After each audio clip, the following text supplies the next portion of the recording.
칠흑 같은 어둠이 이탈리아 중부의 거친 산맥을 집어삼킨 밤이었습니다. 매서운 밤바람이 살을 파고드는 황량한 언덕 위 한 남자가 우뚝 서 있었습니다. 메보리코의 날카로운 눈매, 고통과 분노로 깊게 패인 미간을 가진 이 남자의 이름은 단테 알리기에리였습니다. 그의 시선은 오직 한 곳, 저 멀리 지평선 끝에서 붉게 타오르는 핏빛 하늘을 향하고 있었습니다. 그곳은 그가 목숨보다 사랑했던 고향, 피렌체였습니다. 검은 연기와 불길이 도시를 뒤덮는 모습을 바라보며 단테는 바위에 손톱이 깨지는 줄도 모르고 주먹을 움켜쥐었습니다.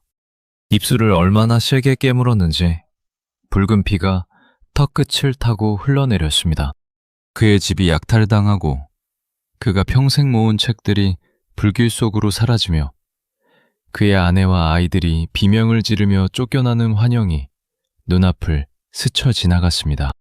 바로 얼마 전까지만 해도 도시의 운명을 좌우하던 최고 행정관이었던 그가 하루아침에 전 재산을 몰수당하고 돌아가면 화형에 처해진다는 대역죄인의 낙인이 찍힌 채 쫓겨나는 비참한 신세가 된 것입니다. 단테는 하늘을 우러러보며 찢어지는 목소리로 절규했습니다. 신이시여, 진정 이것이 당신의 정의입니까? 피렌체를 위해 내 모든 것을 바쳤거늘 내게 돌아온 것이 이 차가운 돌바닥과 반역자라는 누명뿐이란 말입니까? 어둠 속에서는 그 어떤 대답도 들려오지 않았습니다. 오직 피렌체에서 쫓겨난 검은 연기만이 그를 조롱하듯 허공으로 흩어질 뿐이었습니다. 칼바람을 맞으며 단테는 뼈저리게 깨달았습니다. 이제 그에게는 군대도 없었고 권력도 없었으며 단 한 평의 땅도 남아있지 않았습니다. 복수할 수 있는 현실적인 수단이 단 하나도 없었던 것입니다. 하지만 그의 가슴 속에서 타오르는 분노는 불타는 피렌체의 불꽃보다 더 뜨거웠습니다. 단테는 품 안에서 거친 종이 뭉치와 가느다란 기펜을 꺼내들었습니다. 손가락이 떨렸지만 눈빛만큼은 불덩이처럼 이글거렸습니다. 너희가 칼과 군대로 나를 쫓아냈다면 나는 이 펜 끝으로 너희의 영혼을 영원한 지옥에 처박아 버리겠다. 역사가 존재하는 한 너희는 가장 잔혹한 형벌을 받으며 울부짖게 될 것이다. 그것은 단순한 문학적 다짐이 아니었습니다. 힘없는 망명객이 권력을 쥔 승리자들을 향해 던지는 가장 장엄하고 처절한 전쟁 선포였습니다. 단테는 그렇게 인류 역사상 가장 위대한 서사시 신곡의 첫 문장을 심장으로 받아 적기 시작했습니다. 지옥과 연옥, 그리고 천국을 관통하는 20년의 장대한 망명 생활. 그 고독한 길 위에서 13년에 걸쳐 혼을 갈아 넣은 영혼의 순례는 이처럼 고향을 잃은 한 남자의 피눈물과 처절한 복수심 속에서 잉태되었습니다. 안녕하세요. 오늘 우리는 중세의 어둠을 끝내고 르네상스의 새벽을 열었던 불멸의 거장 단테 알리기에리의 파란만장한 삶 속으로 걸어가 보고자 합니다. 평생 고향을 그리워하며 떠돌아야 했던 방랑자의 슬픔, 그리고 단 2번밖에 만나지 못한 여인을 향한 집착에 가까운 사랑이 어떻게 인류의 보물이 되었을까요? 이야기 속으로 본격적으로 들어가기 전 채널 구독과 좋아요, 알림 설정은 여러분의 영혼을 채워줄 더 깊은 인문학 여행에 든든한 동반자가 됩니다. 사실 우리가 알고 있는 단테는 거룩한 면관을 쓰고 엄숙한 표정을 지은 위대한 시인의 모습입니다. 하지만 그의 삶을 날 것 그대로 들여다보면 지독한 가난과 정쟁, 배신과 굴욕으로 점철된 인간 지옥 그 자체였습니다. 부유한 귀족인 줄 알았더니 그 가문은 이미 몰락해가고 있었고, 목숨을 걸고 싸운 전쟁터에서는 인간이 인간을 도살하는 생지옥을 목격했습니다. 게다가 정치적 신념을 지키려다 전 재산을 빼앗기고 고향에서 영구 추방당한 채 남의 집을 전전하며 식객 노릇을 해야 했죠. 그러나 단테는 무너지지 않았습니다. 현실의 절망이 깊어질수록 그는 펜을 칼 삼아, 종이를 방패 삼아 거대한 예술의 성벽을 쌓아 올렸습니다. 자신을 쫓아낸 정적들을 지옥의 가장 깊은 곳에 처박아 불태우고 자신이 사랑했던 여인을 천국의 가장 높은 곳에 올려놓으며 스스로 역사의 심판자가 되었습니다. 망명길의 초입. 단테는 베로나의 거친 산길을 걸으며 나지막이 읊조렸습니다. 인생의 여정 반고비에 올바른 길을 잃고 헤매던 나는 어느새 어두운 숲속에 홀로 서 있었다. 이 유명한 신곡의 도입부는 단순한 문학적 수사가 아닙니다. 37이라는 젊은 나이에 인생의 모든 것을 잃고 차가운 길바닥으로 내몰린 단테. 자신의 자화상이자 오늘날 삶의 무게에 짓눌려 방황하는 우리 모두의 이야기이기도 합니다. 단테는 그 어두운 숲을 회피하지 않았습니다. 오히려 그 숲의 가장 깊은 곳, 즉 지옥의 문을 열고 걸어 들어가기로 결심합니다. 고통을 정면으로 마주해야만 비로소 구원의 천국으로 나아갈 수 있다는 것을 본능적으로 알았기 때문입니다. 그가 처했던 14세기 초반의 이탈리아는 그야말로 혼돈의 도가니였습니다. 돈과 권력을 주려는 인간들의 탐욕이 종교의 탈을 쓰고 도시를 짓밟았고 어제의 동지가 오늘의 적이 되어 목을 베는 잔인한 시대였습니다. 그 아수라장 속에서 단테는 인간의 추악함과 숭고함을 동시에 목격했습니다. 그리고 결심했죠.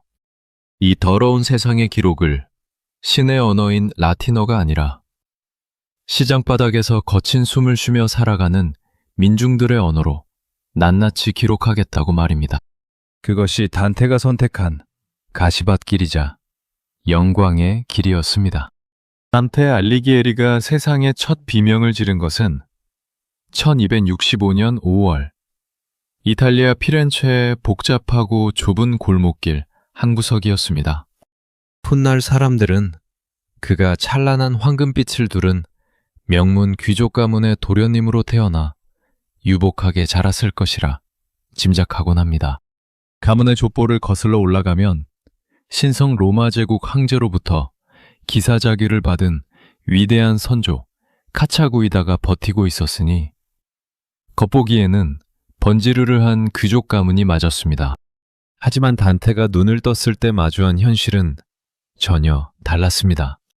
가문의 영광은 이미 빛바랜 서류 조각에 불과했고 알리기에리 가문은 경제적으로 완전히 몰락하여 하루하루 체면을 유지하기에도 급급한 하급 귀족, 아니 사실상 몰락 양반에 가까운 처지였습니다. 어린 단테의 삶을 더욱 어둡게 만든 것은 지독한 결핍과 외로움이었습니다. 어머니 동나 벨라 여인은 단테가 채 철이 들기도 전인 어린 시절에 세상을 떠났습니다. 어머니의 따뜻한 품과 온기를 기억하기도 전에 닥쳐온 죽음은 소년의 마음에 거대한 구멍을 남겼죠. 설상가상으로 그를 돌봐주던 아버지 알리기에로 역시 단테가 10대 중반이 되었을 때 갑작스럽게 숨을 거둡니다. 조실부모하여 순식간에 고아나 다름없는 신세가 된 소년에게 세상은 차갑고 거친 칼바람이 부는 광야와 같았습니다. 가정을 가득 채워야 할 온기 대신 텅 빈 서재와 먼지 쌓인 책들만이 외로운 소년의 유일한 친구였습니다. 하지만 단테에게는 남들과 다른 비범한 무기가 있었습니다. 한번 본 것은 결코 잊지 않는 천재적인 두뇌와 사물의 본질을 꿰뚫어보는 날카로운 감성이었죠. 그는 돈이 없어 정식 학교를 제대로 다니지 못하는 상황에서도 당대 피렌체 최고의 석학이었던 브루네토 라티니의 눈에 띄어 지도를 받거나 홀로 밤을 새우며 독학으로 문학과 철학, 신학을 스펀지처럼 흡수했습니다. 라틴어로 된 고전들을 외우고 시를 지으며 그는 현실의 비참함과 가난을 잊으려 애썼습니다. 자신의 방 안에서 홀로 촛불을 밝히고 책을 읽던 소년 단테는 어쩌면 그때부터 현실 너머에 있는 영혼의 세계를 동경하고 있었는지도 모릅니다. 그러던 1274년의 어느 봄날, 9살이 된 소년 단테의 인생을 송두리째 뒤흔들고 나아가 인류 문학사의 물줄기를 바꾸어 놓은 운명적인 사건이 발생합니다. 피렌체의 유력한 자산가였던 폴코 포르티나리의 집에서 열린 화사한 봄 축제에 참석했을 때였습니다. 화려한 옷을 입은 어른들의 웃음소리와 시끌벅적한 음악소리 사이로 단테의 시선이 한 곳에 멈춰섰습니다. 그곳에는 단테와 동갑내기였던 9살의 소녀 베아트리체 포르티나리가 서 있었습니다.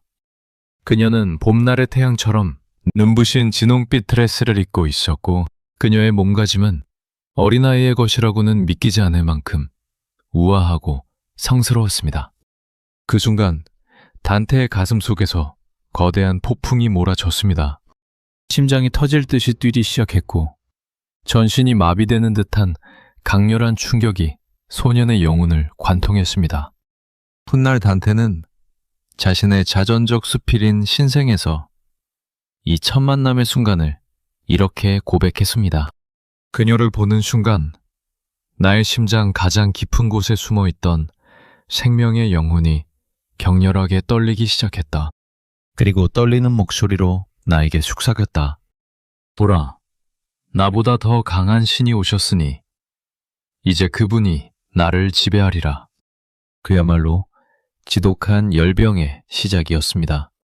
아직 사랑이 무엇인지도 모를 9살 소년이 동갑내기 소녀를 보고 첫눈의 반함을 넘어 영혼의 흔들림을 경험한 것입니다. 가난과 조실부모의 상처로 갉아먹히던 소년에게 진홍빛 드레스를 입은 베아트리체는 지상의 인간이 아닌 신이 보내준 완벽한 천사처럼 다가왔습니다. 그러나 소심하고 자존심 강했던 소녀는 끝내 말 한마디 건네지 못했습니다. 그저 멀리서 그녀의 옷자락을 훔쳐보며 홀로 가슴을 쥐어뜯을 뿐이었죠. 축제가 끝나고 어두운 방 안에 엎드려 밤새 눈물을 흘리던 소녀는 곁에 갈 수 없는 초라한 현실을 비관하는 대신 기펜을 들었습니다. 베아트리체의 이름을 종이에 적어 내려가며 시를 짓기 시작한 것입니다. 마음속 깊은 결핍과 갈증이 세상에서 가장 아름다운 언어로 정제되어 폭발하는 순간이었습니다. 9살의 강렬했던 첫 만남 이후 무정한 시간은 흘러 어느덧 9년이 지나갔습니다. 18살의 예민한 청년이 된 단테는 피렌체의 골목길과 어두운 예배당을 헤매며 늘 그녀를 마주치게 갈망했죠. 그렇게 지독한 갈증 속에서 보내던 1283년의 어느 오후, 아르노강을 가로지르는 베키오 다리 위에서 마침내 두 번째 기적이 찾아옵니다. 두 명의 여인 사이에서 흰 옷을 입고 우아하게 걸어오는 숙녀. 그가 그토록 꿈꿔온 베아트리체였습니다. 긴장감에 다리가 굳어버린 단테를 향해 베아트리체는 나지막이 가벼운 인사를 건넸습니다. 기껏해야 길거리의 눈인사에 불과했지만 단테에게는 천국이 열리는 듯한 황홀경이었습니다.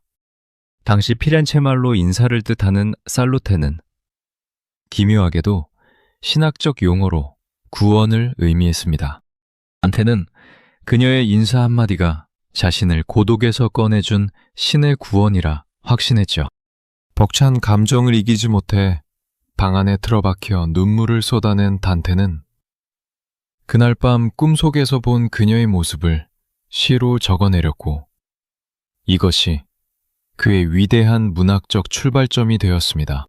그러나 지상의 운명은 천재 시인의 순수한 사랑을 시기하듯 잔혹했습니다.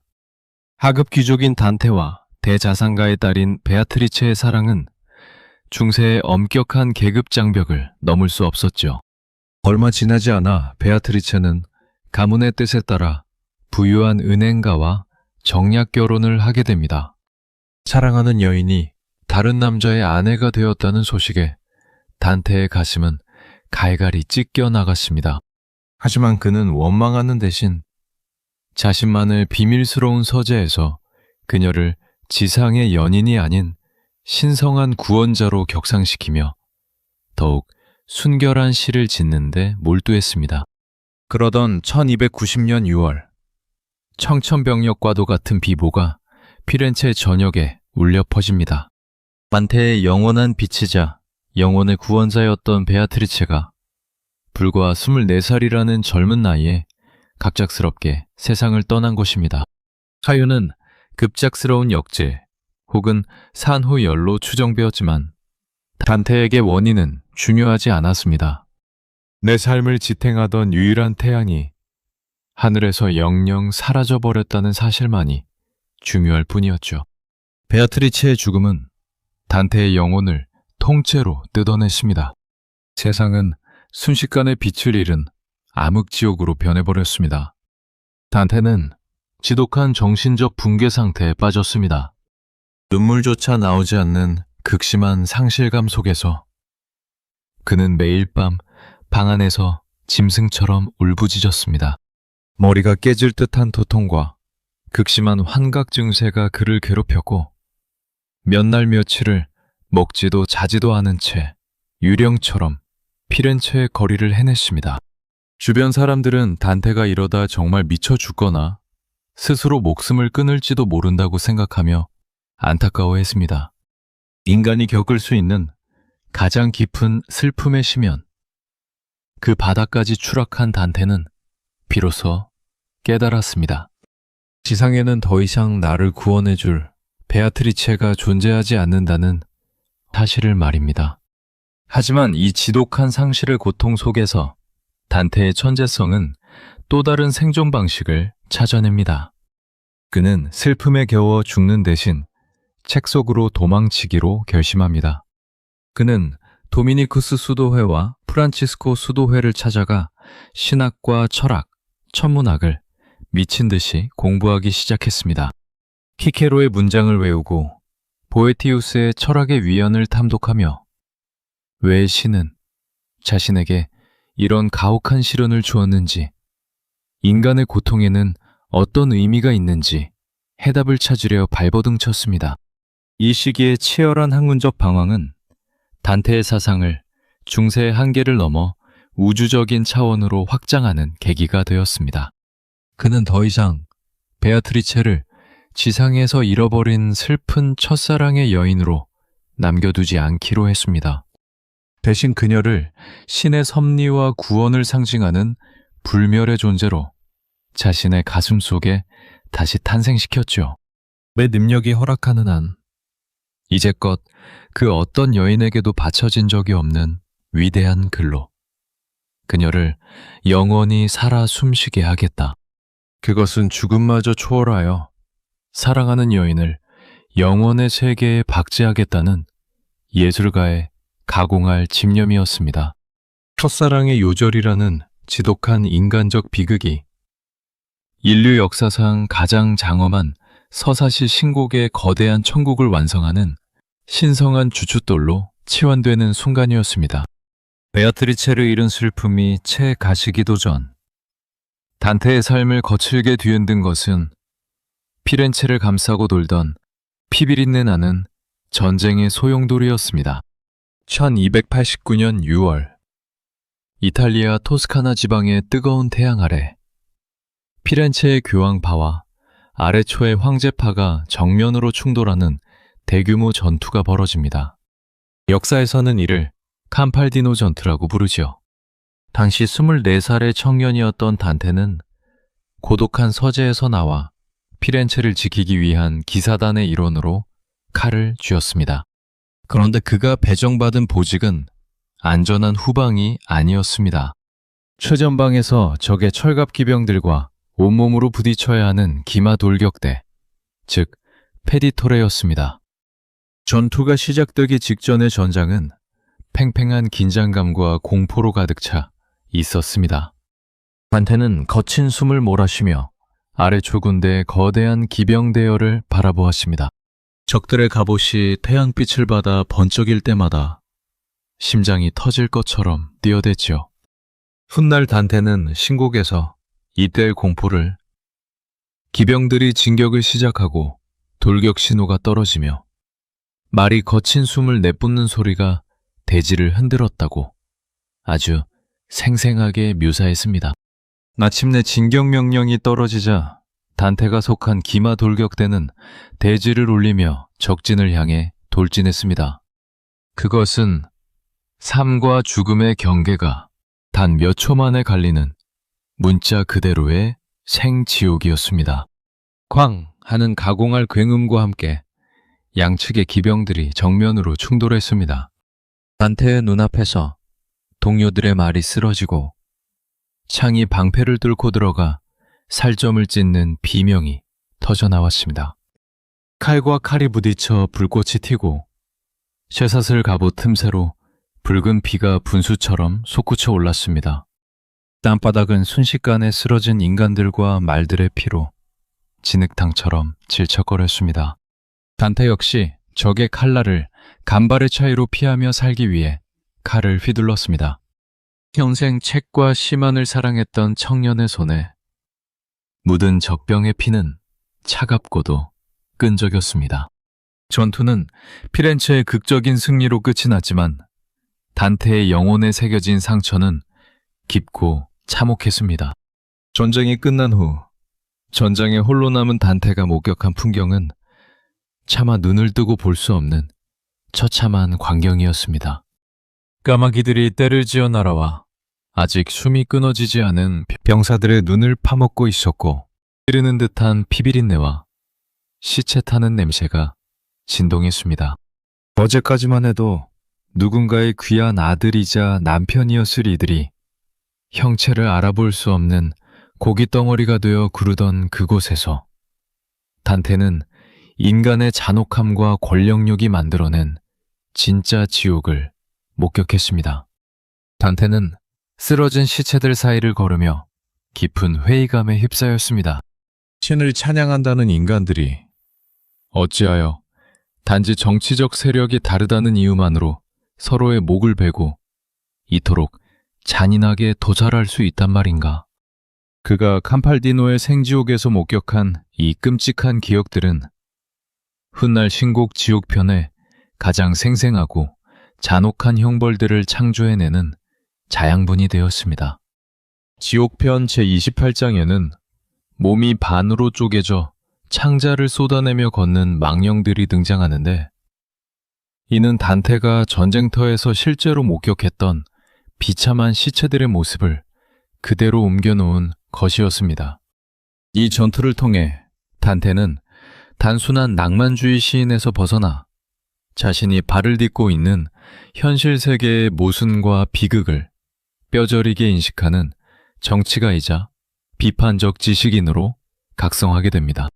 하지만 역설적이게도 캄팔디노 전투에서 세운 군공은 그를 피렌체 정계의 핵심으로 밀어넣는 계기가 되었고 이는 훗날 그를 더 참혹한 정쟁의 지옥으로 몰고 가는 파멸의 시작점이었습니다.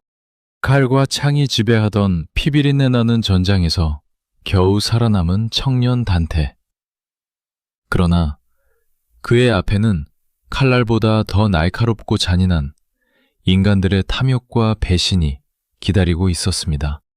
캄팔디노의 참혹한 전장에서 돌아온 단테의 삶은 겉보기에 안정적인 궤도에 오른 것처럼 보였습니다.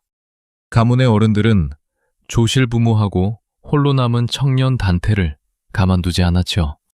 몰락해가는 알리기에리 가문의 체면을 세우고 경제적 기반을 마련하기 위해 가문에서는 단테가 불과 12살이던 시절에 미리 맺어두었던 도나티 가문의 딸 젬마 도나티와의 정략 결혼을 이행하려 했습니다. 도나티 가문은 당시 피렌체에서 막강한 권력과 재력을 자랑하던 명문 귀족 가문이었습니다. 결국 단테는 20살 무렵이던 1285년경 가문의 뜻에 순응하여 젬마와 성대한 혼례를 올리며 한 가정의 가장이 되었습니다. 그러나 이 결혼은 시작부터 차가운 얼음장과 같았습니다. 단테의 심장 가장 깊은 곳에는 여전히 베아트리체라는 여인이 신성한 불꽃으로 타오르고 있었기 때문입니다. 심지어 단테가 젬마와 결혼하여 가정을 꾸리고 살아가던 중에 첫사랑 베아트리체의 갑작스러운 요절 소식을 들었으니 그 마음의 방황과 상처는 오죽했을까요? 아내 젬마는 남편의 지독한 천재성과 그 너머에 존재하는 거대한 첫사랑의 유령을 매일 마주해야 했습니다.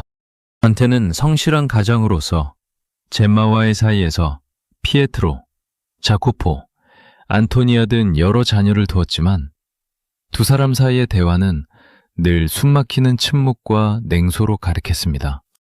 단테가 밤을 새워 적어내려가던 그 수많은 시와 문장 중에서 평생을 함께한 아내 젬마의 이름은 단 한 번도 등장하지 않습니다.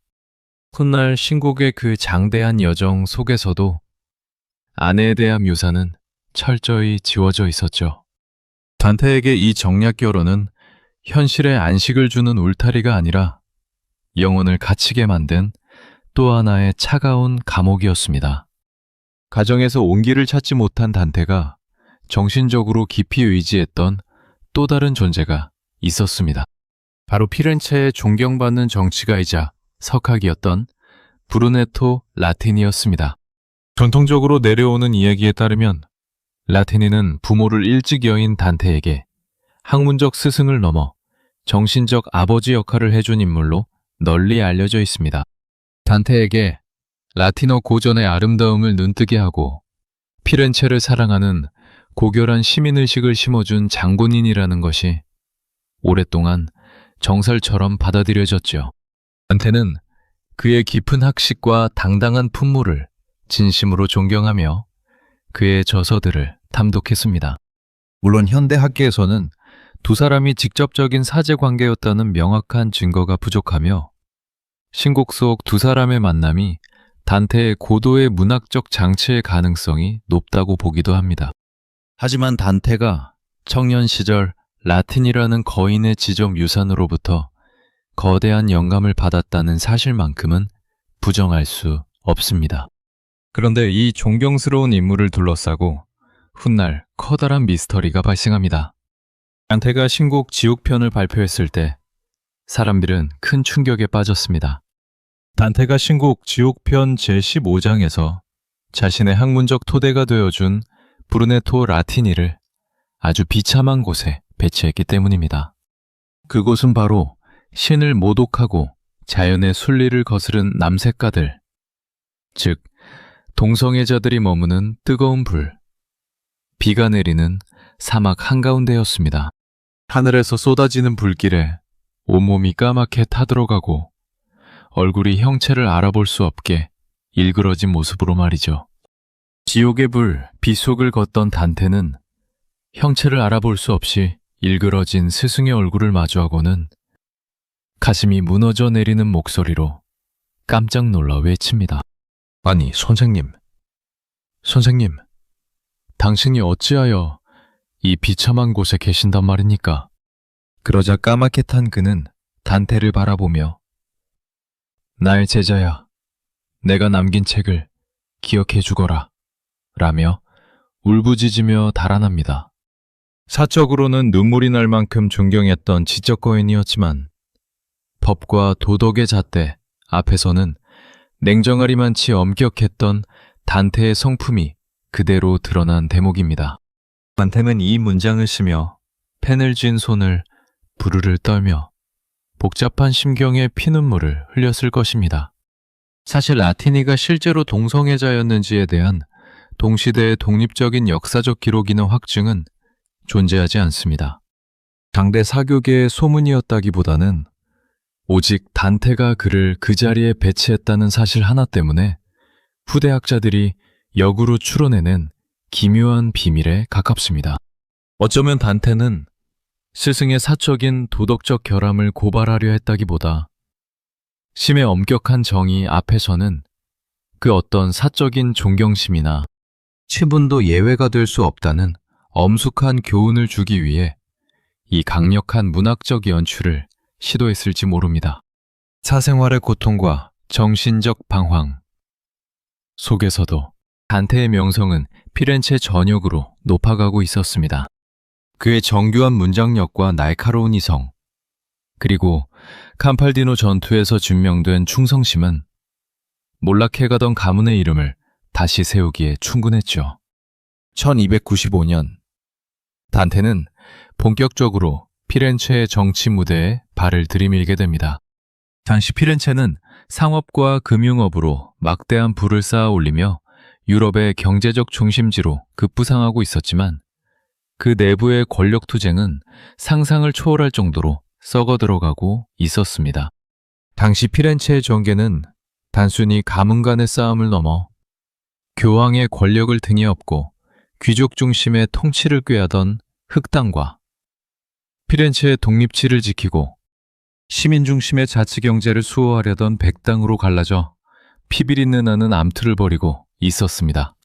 단테는 망설임 없이 백당의 대열에 합류했습니다. 그는 돈과 종교를 무기로 피렌체의 자유를 억압하려는 외부 세력, 특히 로마 교황청의 탐욕을 묵과할 수 없었기 때문입니다. 그의 강직함과 천재적인 행정 능력은 곧 빛을 발했고 마침내 1300년 6월 단테는 피렌체의 공화정을 이끄는 최고 권력기구인 6인의 행정관, 즉 프리오레 중 한 명으로 선출되는 영예를 안게 됩니다. 37이라는 젊은 나이에 도시국가의 운명을 손에 쥔 채고 지도자의 반열에 오른 것입니다. 그러나 영광의 왕관은 너무나 무겁고 날카로웠습니다. 최고 행정관의 자리에 올라 단테가 마주한 피렌체의 실상은 권력과 황금에 미쳐버린 인간들이 벌이는 아수라장이었습니다. 매일같이 행정관의 집무실에는 정적을 모함하는 투서가 날아들었고 시장 바닥에서는 흑당과 백당의 청년들이 칼을 휘두르며 유혈 사태를 일으켰습니다. 성스러운 교회의 신부들은 성직을 돈으로 사고 팔며 배를 불렸고 고리대금업자들은 가난한 시민들의 고열을 짜내어 대리석 저택을 올렸죠. 단테는 법과 정의를 바로 세우려 밤낮으로 고군분투했지만 거대한 탐욕의 파도를 홀로 막아서기엔 역부족이었습니다. 무엇보다 단테를 절망하게 만든 것은 종교의 수장이자 신의 대리인이라 불리던 로마의 교황 보니파시오 8세의 음흉한 야욕이었습니다. 보니파시오 8세는 영토 확장을 위해서라면 수단과 방법을 가리지 않는 탐욕스러운 정치가였습니다. 그는 풍요로운 피렌체를 자신의 손아귀에 넣기 위해 흑당 세력을 은밀히 조종하며 공화정을 무너뜨릴 기회만 노리고 있었습니다. 단테는 집무실 책상을 내리치며 동료 행정관들에게 준엄하게 외쳤습니다. 교황의 탈을 쓴 저자는 그리스도의 대리인이 아니라 황금의 노예일 뿐입니다. 오직 우리가 지금 저 탐욕의 손길을 잘라내지 않는다면 피렌체의 자유는 영원히 지옥의 불길 속으로 사라질 것입니다. 단테는 피렌체의 자치권을 지키기 위해 교황의 요구를 단호히 거절하고 강력한 대립각을 세웠습니다. 그의 이 타협 없는 성품과 독선적일 정도의 정의감은 백당 내부에서는 찬사를 받았지만 흑당 세력과 교황청의 가슴 속에는 깊은 증오의 칼날을 심어주었습니다. 권력의 최정점에 서서 도시의 미래를 설계하던 그 눈부신 순간, 역설적이게도 단테는 자신을 파멸로 이끌 거대한 음모의 덫으로 스스로 걸어 들어가고 있었습니다. 신성해야 할 종교가 권력과 결탁해 타락해 가던 탐욕의 시대. 단테의 정의는 너무나 고결했기에 오히려 부패한 세상의 가장 위험한 표적이 될 수밖에 없었습니다. 피렌체의 최고 행정관 자리는 단테에게 영광보다는 피를 말리는 고뇌의 연속이었습니다. 도시의 자유와 공화정의 법도를 지키기 위해서라면 그는 자신의 살점을 도려내는 듯한 가혹한 결단도 내려야만 했습니다. 1300년 여름, 피렌체의 거리는 흑당과 백당의 극단적인 무력 충돌로 매일같이 핏물로 물들고 있었습니다. 양측의 젊은 지도자들은 패싸움을 벌이며 도시를 무법천지로 만들었고 시민들은 공포에 떨었죠. 최고 행정관이었던 단테는 도시의 파멸을 막기 위해 법에 따라 폭력 사태를 주동한 양당의 핵심 인물들을 피렌체 밖으로 영구 추방하겠다는 초강수를 두게 됩니다. 그런데 그 추방자 명단의 맨 앞줄에는 단테의 심장을 찢어발기는 이름이 적혀 있었습니다. 바로 당대 최고의 천재 시인이자 단테가 청년 시절부터 영혼을 나누었던 가장 친한 친구, 구이도 카발칸티였습니다. 카발칸티는 백당의 과격파 지도자로서 이번 유혈 사태의 중심에 서 있었죠. 그는 단테가 가난하고 외롭던 시절 그의 시적 재능을 가장 먼저 알아봐주고 지원해준 은인이자 문학적 영감을 주고받던 대체 불가능한 벗이었습니다. 교무실에 앉아 추방령 서류 위에 카발칸티의 이름을 적어 내려가야 했던 단테의 손은 뱀에 물린 것처럼 심하게 떨렸습니다. 카발칸티는 자신에게 추방령을 내린 이가 다름 아닌 절친한 친구 단테라는 사실을 알고 집무실로 찾아와 배신감에 가득 찬 눈으로 단테를 매섭게 노려보았습니다. 단테, 네가 정녕 권력의 맛을 보더니 미쳐버린 것이냐? 오직 우리가 함께 나누었던 우정과 문학의 맹세는 겨우 이따위 공문서 한 장보다 가벼운 것이었단 말이냐. 카발칸티의 절규에 단테는 가슴이 무너져 내렸지만 차갑게 굳어버린 표정으로 눈물을 삼키며 가라앉은 목소리로 대답했습니다. 구이도, 내게는 우정보다 피렌체의 법과 평화가 더 무겁네. 자네가 도시를 피로 물들인 이상 내 친구라 할지라도 예외는 없네. 그것이 내가 이 자리에 앉아 지켜야 할 정이네. 결국 카발칸티는 단테의 손에 의해 피렌체에서 쫓겨나 말라리아가 창궐하던 황량한 사르처나 지역으로 망명을 떠나야 했습니다. 정치적 신념과 공심을 지키기 위해 우정을 배신했다는 무거운 죄책감은 단테의 영혼에 평생 지워지지 않는 거대한 트라우마로 남았습니다. 잔인하게도 운명은 단테에게 더 큰 비극을 선사했죠. 카발칸티는 망명지의 열악한 환경 속에서 지독한 말라리아에 걸려 신음하다가 추방령이 해제되어 피렌체로 돌아온 직후인 그해 8월, 끝내 숨을 거두고 맙니다. 가장 사랑했던 친구를 자신의 손으로 사지로 밀어넣은 꼴이 된 단테는 카발칸티의 장례식장 구석에서 숨죽여 통곡했습니다. 이 참혹한 우정의 파멸은 훗날 신곡 지옥편 제10장에서도 깊은 회한으로 투영됩니다. 단테가 지옥을 여행할 때 무덤 속에서 불타던 이단자 파리나타 옆에서 한 망령이 갑자기 고개를 내밀며 눈물을 흘리죠. 바로 구이도 카발칸티의 아버지였습니다. 아버지는 단테를 알아보고 내 아들 구이도는 어디 있느냐? 왜 내 아들은 너와 함께 살아 숨쉬며 이곳을 걷지 못하는 거냐? 라며 울부짖습니다. 단테는 지옥에서도 친구의 이름을 마주하며 가슴을 쥐어뜯어야 해십니다. 신념을 위해 심장과도 같았던 친구마저 버려야 했던 권력의 비정함. 그러나 이 잔혹한 결단조차도 다가올 거대한 파멸의 소용돌이 앞에서 단테를 지켜주지는 못했습니다. 1301년 가을, 피렌체를 감싸고 돌던 정쟁의 먹구름은 마침내 폭풍우가 되어 도시의 숨통을 조여오기 시작했습니다. 프랑스 국왕의 동생인 발루아의 샤를 백작이 교황청의 묵인 아래 대군을 이끌고 피렌체 국경을 향해 진격해오고 있다는 소식이 전해진 것입니다.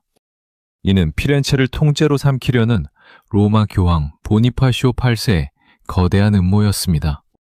피렌체 공화정은 발칵 뒤집혔고 백당의 지도구였던 단테는 도시의 파멸을 막기 위해 마지막 외교적 승부수를 던지기로 결심합니다. 교황을 직접 만나 협상을 벌이고 프랑스 군대의 진격을 멈추게 할 사절단을 로마로 파견하기로 한 것입니다. 그리고 그 막중한 책임을 지고 로마로 향한 이가 바로 단테 알리기에리였습니다. 단테가 로마의 웅장한 성 베드로 대성당에 도착했을 때 그를 맞이한 것은 성스러운 신의 대리인이 아니었습니다. 황금빛으로 번쩍이는 화려한 교황좌에 앉아 거만한 미소를 짓고 있는 탐욕으로 가득 찬 정치가 보니파시오 8세가 서 있었죠. 단테는 교황의 앞에 당당히 서서 피렌체의 자치권과 평화를 보장해 줄 것을 강력하게 요구했습니다. 하지만 보니파시오 8세는 단테의 천재적인 운변을 들으면서도 속으로 음흉한 미소를 짓고 있었습니다. 교황에게 단테는 피렌체를 집어삼키는데 가장 걸림돌이 되는 위험한 인물이었고 마침 그 발을 로마라는 거미줄에 스스로 들여놓은 꼴이었니까요.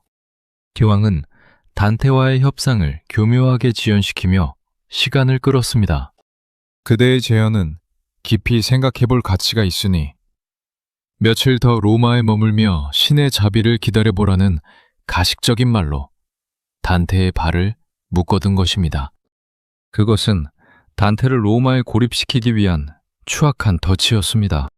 단테가 로마의 높은 언덕 위에 갇혀 교황청의 외교적 수사에 휘둘리고 있던 바로 그 순간 저 멀리 피렌체에서는 교황이 설계한 잔혹한 쿠데타가 시작되고 있었습니다. 프랑스 군대를 등에 업은 흑당 세력이 피렌체의 성문을 열어젖히고 도시를 피로 물들이기 시작한 것입니다. 로마의 차가운 대리석방에 갇혀있던 단테는 뒤늦게 고향에서 날아온 비보를 접하고 핏기가 싹 가셨습니다. 교황의 음흉한 미소가 자신을 파멸시키기 위한 덫이었다는 사실을 깨달았을 때 단테는 분노와 무력감으로 온몸을 부르르 떨었습니다. 그는 교황의 집무실 문을 박차고 들어가려 했지만 이미 교황청의 근위병들이 그의 앞을 가로막았습니다. 로마의 높은 언덕에서 저 멀리 북쪽 하늘을 바라보며 단테는 피렌체에서 피어오르는 검은 연기가 자신의 집과 가족들이 타오르는 불꽃임을 직감했습니다.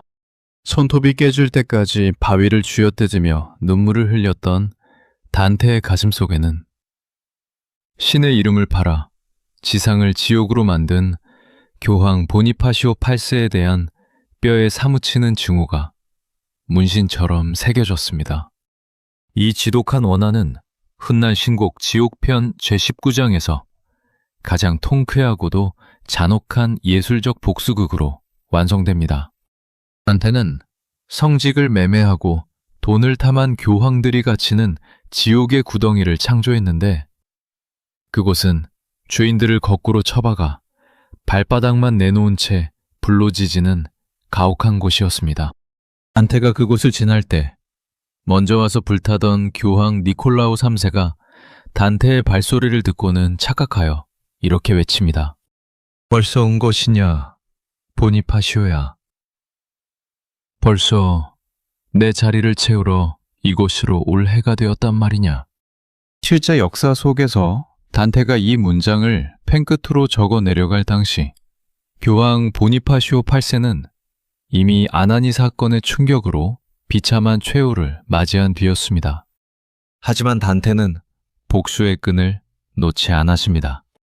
그는 신곡의 시간적 배경을 교황이 시퍼렇게 살아 권력을 누리던 1300년 봄으로 고정해 두었습니다. 그리고 이미 무덤에 묻힌 교황을 작품 속 한복판으로 강제로 끌고 와 너는 곧 이 지옥 구덩이에 처박힐 운명이라며 신의 이름으로 예언 형식을 빌려 부관참시를 감행한 것입니다. 죽은 자조차 끄집어내어 영원한 지옥의 낙인을 찍어버린 천재 시임에 가공할 집념이었습니다. 로마의 덫에 걸려 모든 것을 잃어가던 무력한 사절단 단테. 그러나 그가 삼킨 분노는 세상을 뒤흔들 불멸의 문학적 칼날이 되어 이처럼 날카롭게 재련되고 있었습니다. 1302년 1월 로마의 덫에 갇혀 피를 말리는 시간을 보내던 단테에게 마침내 피렌체로부터 최종 선고가 날아들었습니다. 교황의 비호 아래 피렌체를 장악한 흑당 세력은 백당의 핵심 지도자들을 대역죄인으로 몰아 대대적인 숙청을 감행했지요. 단테 역시 예외가 될 수 없었습니다. 그들에게 단테는 가장 위협적인 정적이자 반드시 싹을 잘라내야 할 눈엣가시였으니까요. 피렌체의 새로운 법정은 단테에게 최고 행정관 시절 공금을 횡령하고 부패를 저질렀다는 터무니없는 누명을 씌웠습니다. 평생을 결벽증에 가까울 정도로 청렴하게 살아온 단테의 명예를 가장 더러운 방법으로 짓밟아 버린 것입니다. 피렌체 조정이 내린 1차 판결은 잔혹했습니다. 단테의 모든 관직을 박탈하고 그가 평생 몰락한 가문을 일으키기 위해 피땀 흘려 모은 전 재산을 몰수한다는 내용이었죠. 이와 함께 2년간의 추방령과 거액의 벌금형이 내려졌습니다. 로마에서 이 소식을 들은 단테는 하늘이 무너져 내리는 듯한 충격을 받았습니다. 하루아침에 존경받는 정치가에서 돌아갈 곳 없는 비참한 범죄자이자 알거지 신세로 전락해버린 것입니다. 하지만 비극은 여기서 끝이 아니었습니다. 단테가 억울한 누명을 인정할 수 없어 벌금을 내지 않고 로마를 떠나 이탈리아 전역을 전전하자 흑당 세력은 그해 3월 단테의 심장에 확인 사살을 가하는 추가 판결을 내립니다. 백당의 반역자 단테 알리게이리가 만약 단 한 발짝이라도 피렌체 땅을 밟거나 복귀를 시도할 경우 그를 붙잡아 광장에 세우고 말뚝에 묶어 산채로 화형에 처할 것이다. 화형 선고. 그것은 고향 피렌체가 자신을 위해 목숨을 걸고 싸웠던 청년 기사 단테에게 줄 수 있는 가장 잔인하고 모욕적인 형벌이었습니다. 뜨거운 불길 속에서 살점이 타들어가는 화형은 당대 가장 흉악한 범죄자들에게만 내려지던 처형 방식이었죠. 단테는 이 통지서를 쥔 채 차가운 길바닥에 주저앉아 피눈물을 쏟아냈습니다. 이제 그는 돌아가고 싶어도 돌아갈 수 없는 고향 땅을 밟는 순간 잿더미가 되어 사라져야 하는 영원한 이방인이 되어버린 것입니다. 이 화형 선고의 공포와 억울함은 단테의 영혼에 깊은 흉터를 남겼습니다. 그가 평생 불타는 고향을 그리워하면서도 결코 피렌체로 발을 들이지 못했던 것은 언제 어디서 정적들의 자객이 나타나 자신을 붙잡아 불길 속으로 던져버릴지 모른다는 실존적인 공포 때문이기도 했습니다. 이 잔혹한 화형의 이미지는 훗날 신곡 지옥편 곳곳에서 부활합니다. 온몸이 시뻘건 불꽃에 휩싸인 채 영원히 울부짖는 죄인들. 타오르는 무덤 속에 갇혀 고통받는 망령들의 모습은 단테가 매일 밤 꿈속에서 마주해야 했던 자신의 비극적인 미래이자 가혹한 현실이었습니다. 재산도, 명예도, 고향도, 그리고 사랑하는 가족들마저 모두 빼앗긴 채 차가운 망명길에 오른 37의 단테. 현실의 법정은 그를 불태워 죽이려 했지만 단테는 무너지지 않았습니다. 오히려 그 화형의 불꽃을 자신의 펜 끝으로 옮겨와 세상을 심판할 거대한 예술의 불덩어리로 재련하기 시작했습니다. 자신을 향해 쏟아진 억울한 누명과 화형 선고의 날벼락은 힘없는 망명객 단테를 인류 역사상 가장 단단하고 위대한 시인으로 부활시키는 잔인한 불꽃이었습니다. 모든 것을 잃고 이탈리아 전역을 떠돌기 시작한 단테의 눈에 비친 세상은 거대한 언어의 장벽으로 가로막힌 단절의 공간이었습니다. 당시 14세기 초 유럽에서 글을 쓰고 학문을 논한다는 것은 오직 하나, 고대 로마의 유상인 라틴어를 사용하는 것을 의미했습니다. 라틴어는 교황청의 고위 성직자들과 대학의 석학들, 그리고 권력을 쥔 귀족들만이 공유하는 지독하게 폐쇄적이고 거룩한 가면이었습니다. 반면 매일 아침 시장 바닥에서 땀을 흘리며 채소를 팔고 빵을 굽는 민중들은 라틴어를 단 한마디도 알아듣지 못했죠. 그들은 그저 조상 대대로 내려온 거칠고 투박한 동네말, 즉 속어를 쓸 뿐이었습니다. 망명객이 된 단테는 남의 집 처마 밑에서 그 속어를 쓰는 민중들의 삶을 가장 가까이서 들여다보았습니다. 그리고 가슴 속에서 거대한 지적 반역의 불꽃이 피어올랐습니다. 당대의 모든 지식인은 단테에게 만약 네가 위대한 사상가로 기억되고 싶다면 마땅히 격식 있는 라틴어로 책을 써야 한다고 충고했습니다. 시장 바닥의 언어로 시를 쓰거나 학문을 논하는 것은 고귀한 지식을 돼지 우리에 던지는 것과 다름없다는 조롱이 쏟아졌죠. 하지만 단테는 고개를 저었습니다. 그는 권력을 준 자들이 라틴어라는 거룩한 가면 뒤에 숨어 어떻게 종교를 타락시키고 정적들을 숙청하는지 뼈저리게 목격했기 때문입니다. 단테는 펜을 들어 당대 지식인들의 뺨을 후려치는 파격적인 선언을 감행합니다. 훗날 소고론과 향연이라는 책을 통해 그는 이렇게 부르짖었습니다. 어머니가 갓 태어난 아이에게 젖을 물리며 최초로 속삭이는 언어. 시장의 상인들이 살아 숨쉬며 슬픔과 기쁨을 나누는 그 속어야말로 인간의 피와 살이 도는 가장 고귀한 언어다.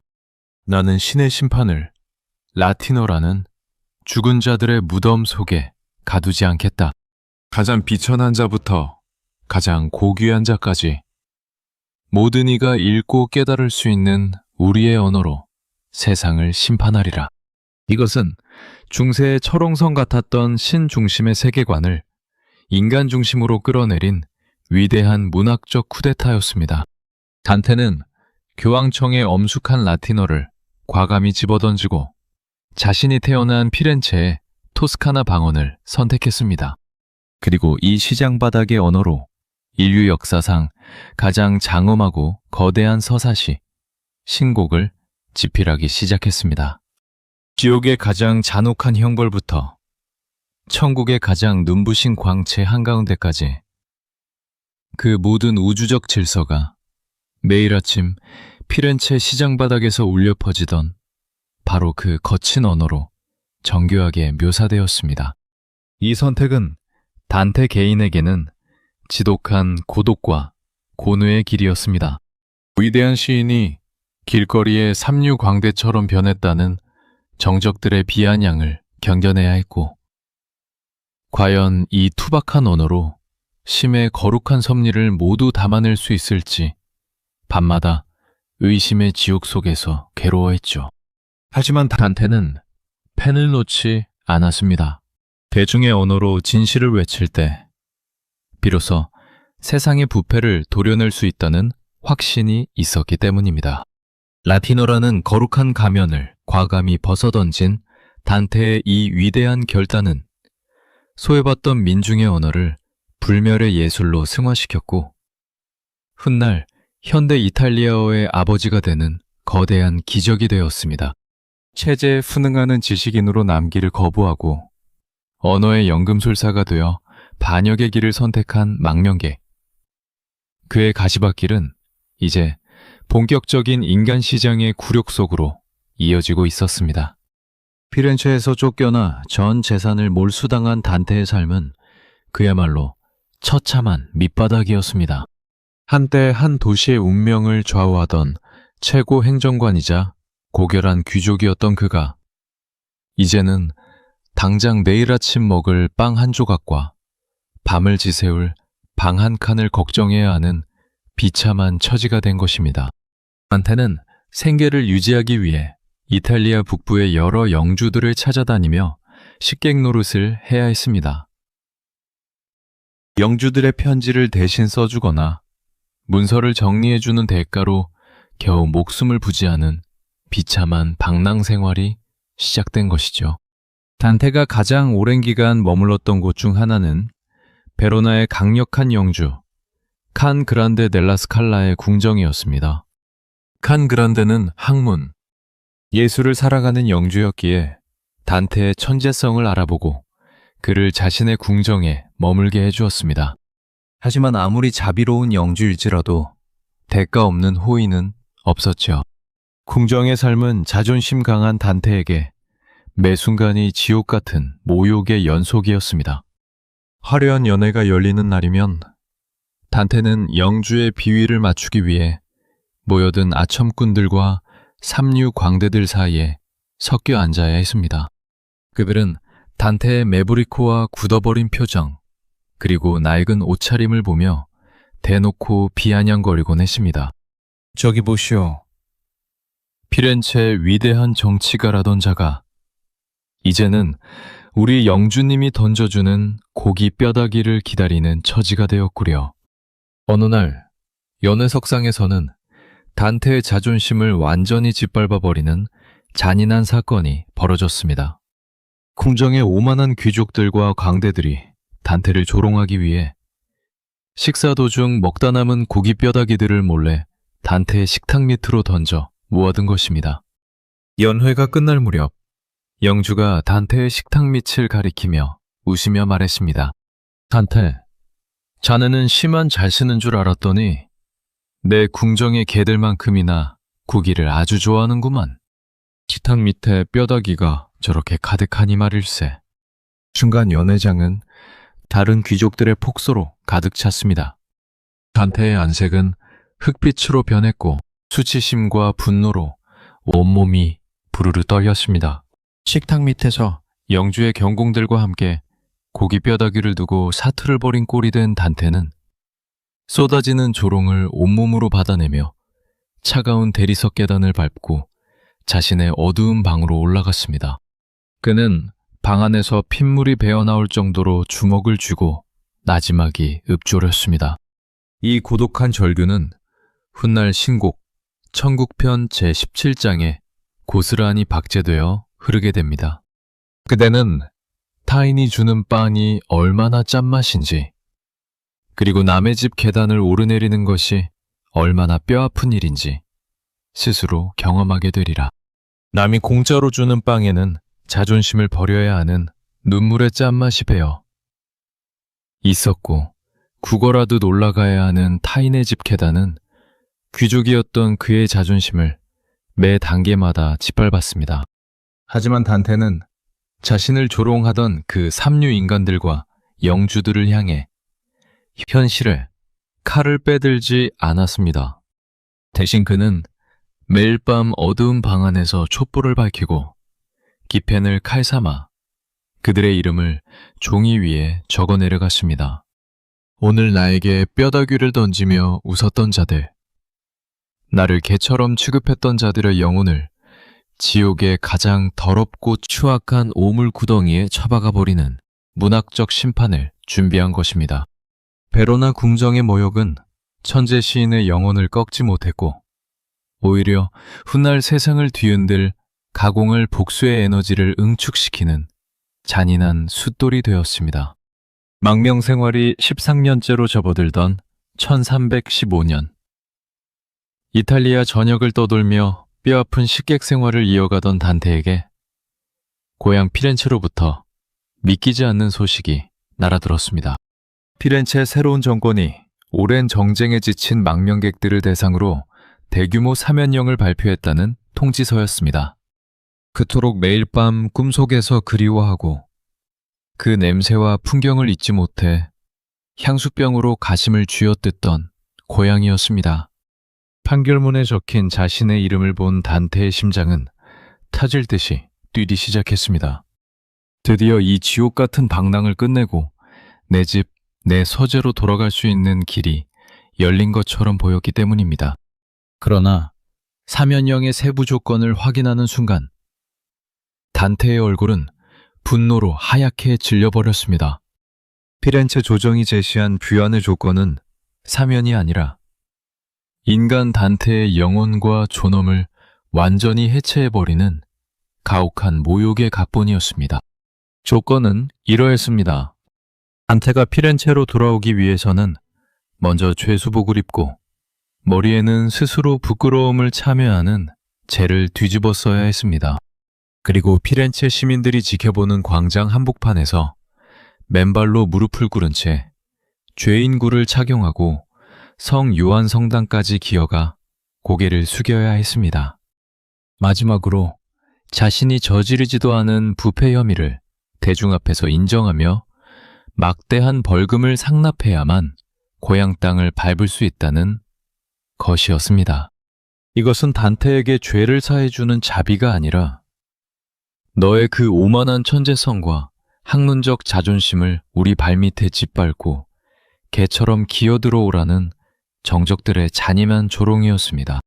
고향으로 돌아가 가족을 만나고 싶은 인간적인 욕망과 시인이자 지식인으로서 목숨보다 아껴온 정의와 명예가 단테의 가슴 속에서 정면으로 충돌하며 피를 흘렸습니다. 단테는 사면령 통지서를 쥔 손을 부르르 떨었습니다. 편지를 당장이라도 찢어 발기고 싶었지만 그는 마음을 가라앉히고 피렌체에 남아있던 그의 친척과 친구에게 답장을 적어내려갔습니다. 이 편지는 단테라는 인간의 거대한 기계를 보여주는 역사적 명문으로 남게 됩니다. 이것이 진정 20년 가까운 지옥 같은 망명 끝에 고향 피렌체가 나에게 주는 자비란 말인가? 이런 방식으로 규현하는 것은 단테의 방식이 아니다.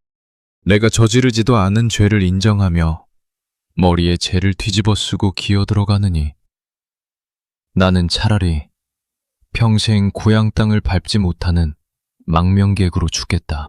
내게는 아직 하늘의 태양과 별들이 있고 진리를 사색할 자유가 있다. 대역죄인처럼 고개를 숙이고 들어가느니 나는 이 황량한 길 위에서 나의 고결함을 지키며 떳떳하게 눈을 감으리라. 단테는 편지를 다 적은 후 사면령 통지서를 미련 없이 찢어발겨 어두운 서재 바닥에 던져버렸습니다.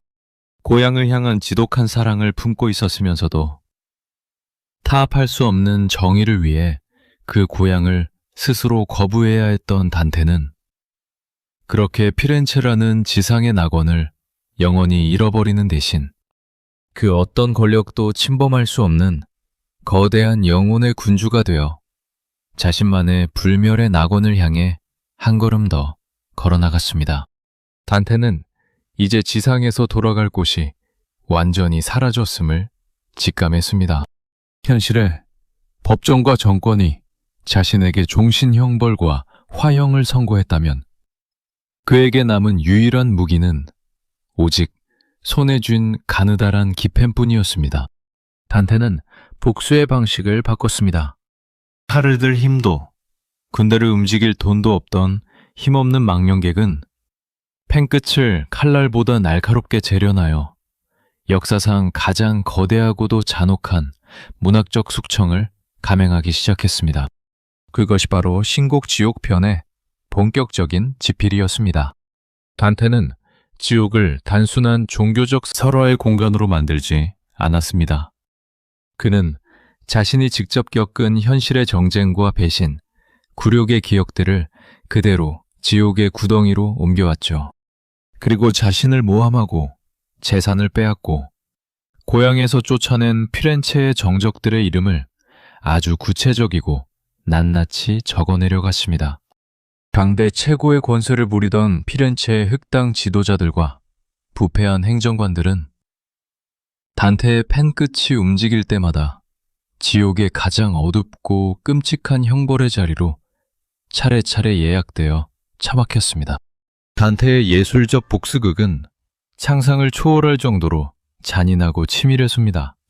자신을 추방하는 데 앞장섰던 피렌체의 정적들은 지옥의 온갖 구덩이에서 비참하게 울부짖는 모습으로 묘사되었죠. 탐욕스럽게 성직을 매매하던 자들은 뜨거운 구덩이에 거꾸로 처박혀 발바닥이 불타오르게 만들었고, 고리대 금업으로 시민들의 고열을 짜내며 대리석 저택을 올렸던 자들은 목에 무거운 돈주머니를 매단 채 불타는 모래밭에 주저앉아 눈물을 흘리게 했습니다. 백담을 배신하고 도시를 프랑스 군대에 넘겨준 밀고자들은 영원히 녹지 않는 지옥의 얼음 호수 속에 목만 내밀고 갇혀 추위와 공포 속에서 정적의 머리를 이빨로 뜯어먹는 가혹한 형벌을 내렸습니다. 단테가 지오편을 한 장씩 완성하여 발표할 때마다 이탈리아 전역은 거대한 충격과 공포에 휩싸였습니다. 살아있는 권력자들이 아직 지상에서 기고만장하게 숨을 쉬고 있는데, 단테의 책 속에서는 이미 그들이 가장 더러운 오물 구덩이에서 구르거나 뱀에게 온몸을 뜯기며 비명을 지르고 있었기 때문입니다. 사람들은 밤마다 단테의 문장을 읽으며 숨을 죽였습니다. 단테의 눈에 띄면 죽어서뿐만 아니라 역사가 존재하는 한 영원히 지옥에서 고통받는 낙인이 찍힌다. 권력자들은 단테의 칼날 같은 문장 앞에 소리 없는 공포를 느꼈고, 현실의 승리자였던 그들은 문학 속에서 영원한 패배자로 박제되었습니다. 이것은 나약한 망명객이 권력을 쥔 승리자들을 향해 던진 가장 가공할 만한 반격이었습니다. 단테는 자신이 당했던 수치와 굴욕을 고스란히 언어의 무기로 치환하여 현실의 법정이 아닌 역사의 법정과 심의 법정 앞에 정적들을 죄인으로 세운 것입니다.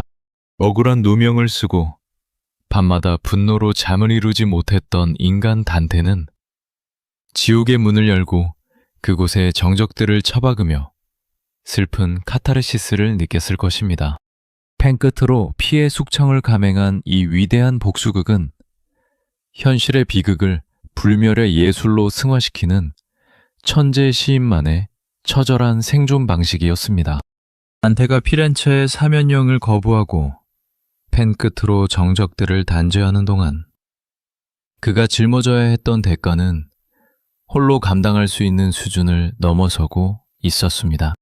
1315년, 단테가 굴욕적인 귀환 조건을 찢어발기자 격노한 피렌체 조정은 단테 개인에게만 머물던 처벌의 칼날을 그의 자식들에게로 확장했습니다. 가혹한 연좌제의 시작이었습니다. 피렌체 법정은 단테의 아들들인 피에트로와 자코포, 그리고 딸 안토니아에게까지 영구 추방령을 내렸고, 만약 그들이 피렌체 국경 안에서 발견될 경우 아비와 마찬가지로 말뚝에 묶어 화형에 처하겠다는 추가 선고를 내렸습니다. 이 소식은 망명길 위에서 나이가 들어가던 노시인의 가슴을 갈갈이 찢어 놓았습니다. 나약한 아비의 정치적 실패와 꺾이지 않는 자존심 때문에 아직 아무런 죄도 없는 어린 자식들까지 하루아침에 고향에서 쫓겨나 차가운 방랑의 길로 내몰리게 된 것입니다. 자식들은 아비의 이름이라는 무거운 멍에를 맨 채 피렌체의 따뜻한 집을 빼앗기고 파양을 전전해야 했습니다. 아들들이 거친 먼지를 뒤집어 쓴 채 자신을 찾아와 품에 안겼을 때 단테는 한마디 말도 하지 못한 채 그들의 어깨를 붙잡고 피눈물을 흘렸습니다. 나의 죄 없는 아이들아, 이 못난 아비를 용서하지 마라. 내 신념이 고결할지언정 너희에게 물려준 유산이 이 가혹한 방랑과 화형의 공포뿐이니 내 가슴이 도련해지는 것 같구나. 단테는 자식들의 얼굴을 바라볼 때마다 깊은 죄책감과 책임감이라는 지옥에 갇혀 괴로워했습니다. 밤마다 서재에서 홀로 촛불을 밝힐 때면 사면령을 받아들이고 개처럼 기어서라도 고향으로 돌아가 자식들에게 안전한 울타리를 만들어 주었어야 했던 것은 아닐까 하는 나약한 후회가 밀려오기도 했죠. 정적들을 지옥에 처박으며 역사의 심판자를 자처했던 거장도 자식들의 낡은 신발과 굶주린 얼굴 앞에서는 한낱 나약하고 미안한 아비에 불과했던 것입니다. 그러나 단테의 자식들은 아비를 원망하는 대신 그의 위대한 고독을 이해하고 든든한 조력자가 되기로 결심합니다. 아들 피에트로와 자쿠포는 방랑 생활 속에서도 아비가 써내려가는 신곡의 원고를 소중히 정리하고 필사하며 그의 예술적 동반자가 되어주었습니다. 자식들이 물려받은 것은 부유한 귀족의 재산이 아니라 부조리한 권력에 무릎 꿇지 않는 인간의 숭고한 존엄성과 불멸의 문장력이었습니다. 아비의 피눈물과 자식들의 눈물로 얼룩진 연저제의 고통은 알리기에리 가문을 현실의 권력에서는 철저히 도태시켰지만 역사의 무대 위에서는 그 어떤 황제보다 고귀한 이름으로 부활시키는 처절한 시련의 영광이었습니다.